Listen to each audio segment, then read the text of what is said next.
Dank u.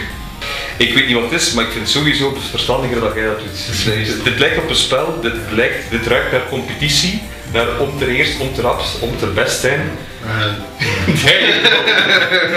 Dat is helemaal uw artikel, Freek. En start! Thomas, laat mij nu wel concentreren. Nu ben ik bitsig geworden, want op de mensen zijn iedereen altijd hetzelfde. Als het competities wordt, dan strijd je zo dingen. Het is wel zwoel door zijn haar gaan. Het is wel beter dan wat ik weten that I love you. Ja, zo ver waar Every night, every day. All day long.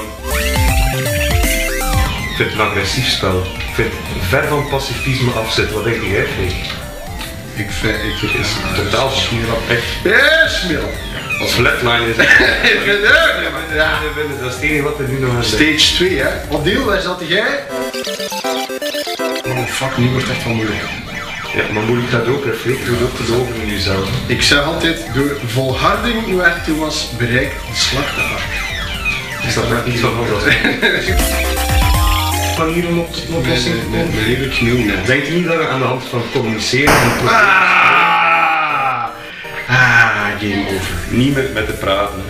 Je hebt verloren eigenlijk, Freek. Ja, maar zijn Ik heb gehoord dat die dat toch iets beter heeft gedaan. Ga je eerlijk zijn, Thomas?